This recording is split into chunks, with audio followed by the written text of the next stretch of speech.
Friends, మీకు ఈ video నచ్చితే లైక్ చేయండి, సబ్స్క్రైబ్ చేయండి.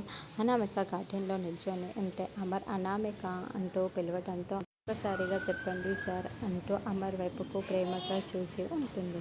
బాల్కనీలో నిల్చొని మనం ఇదంతా గమనిస్తూ ఉంటే కుంభం దగ్గర కాస్త దూరంలో నిల్చున్న రాతడు కూడా అనామిక మాటలు వింటాడు.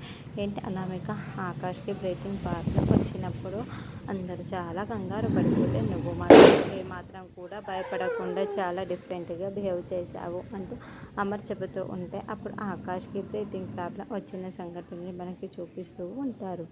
ఆకాష్కి ఉన్నట్టుండి బ్రీతింగ్ ప్రాబ్లం రావటంతో ముగ్గురు పిల్లలు కూడా చాలా కంగారు పడిపోతూ కేకలు పెడుతూ ఉంటారు.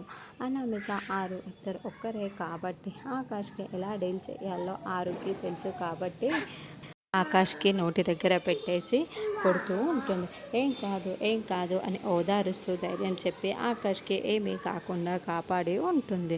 అదంతా కూడా అమర్ గుర్తు చేసుకుంటూ, చెప్పు అనామిక, నువ్వు ఎందుకు అలా డిఫరెంట్గా ఎలా బిహేవ్ చేశావు, అసలు భయపడకుండా ఎలా కాపాడగలిగావు అంటూ అమర్ ప్రశ్నిస్తూ ఉంటే, అంటే డిఫరెంట్గా అంటే ఎలా సార్, నాకేమీ అర్థం కావటం లేదు అని ఆరు ప్రశ్నిస్తూ ఉంటుంది.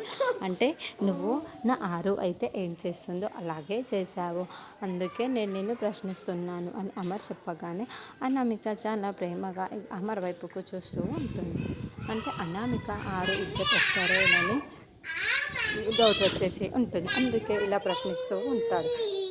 మరి అనామిక ఏం చెప్పి తప్పించుకుంటుంది అన్నది అర్థమవుతుందా అంటే మనం నెక్స్ట్ ఎపిసోడ్లో చూద్దాము.